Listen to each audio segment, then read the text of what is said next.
Okay, so everyone knows the phrase stay gold, right? But what does it actually mean when you're like losing your best friend and the whole world feels against you? It's more than just a nice line. It's this incredibly raw plea at the heart of S.E. Hinton's The Outsiders. So let's get into some of the most compelling, essential insights from this amazing book. Just enough to really unpack that deeper meaning and hopefully pull you into the story. Yeah, the first big one, essential insight number one, it really comes down to innocence and, well, losing it. The real turning point for Ponyboy happens when Johnny Cade is hurt, badly hurt, and he gives Ponyboy this message. It just cuts through everything else going on. And what's so interesting, I think, is that Stay Gold isn't just about being young. It's Johnny begging Ponyboy to protect that sensitive part of himself, the part that loves sunsets and poetry. Before the gang life, the violence just crushes it out of him. It's like a desperate move to save his spirit. Exactly. It's captured perfectly in that iconic line, "Stay gold, Ponyboys, stay gold." I mean, the weight behind that is huge. The idea is once that goodness, that innocence is gone, you can't really get it back. Which leaves us with a big question, doesn't it? Can Ponyboy actually stay gold? I mean, with everything falling apart around him, the violence, the loss, his whole world shifting.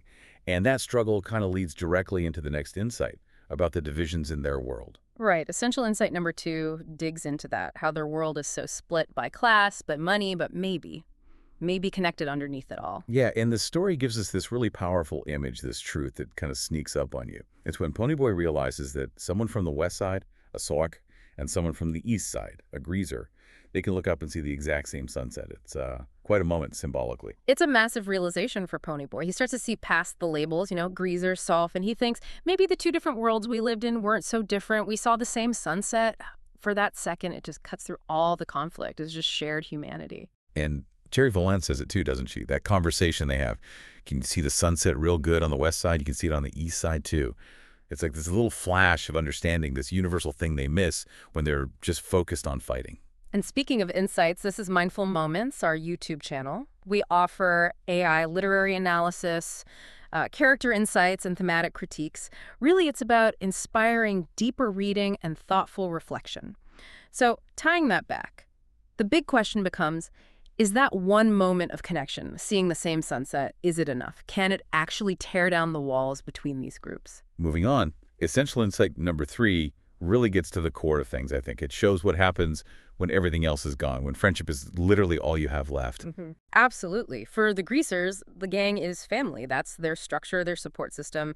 They're dealing with constant threats, violence, terrible loss. And their unity, sticking together, that's the only thing keeping them from completely falling apart. It says it right there in the book. What have we got left? We got to be able to stick together against anything. If we don't have each other, we don't have anything.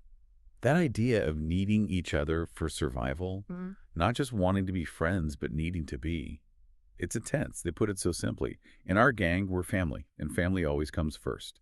So after tragedy really hits the Curtis brothers and their friends, you have to wonder, right?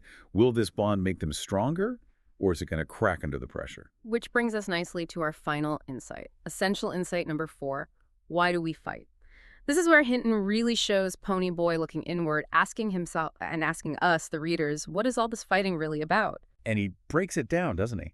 The reasons are all over the place, almost kind of flimsy. Soda fights because it's fun, like a game. Steve fights out of pure hatred. Derry fights for pride, maybe. And too bad. He just fights because everyone else is. Ponyboy looks at all that and basically says, there isn't any real good reason for fighting except self-defense. Yeah, and that whole internal process, that thinking, it serves as this powerful critique of the whole cycle of violence they're trapped in. It just highlights how absurd the feud is when you strip away the posturing and look at the actual motivation. So maybe the ultimate question the book leaves you with isn't just about Ponyboy staying gold. Maybe it's about us, Whether we take that challenge and start questioning the conflicts, the cycles in our own lives too. Discover genre-based literary podcasts and mindful moments. Subscribe and nourish your mind on the go.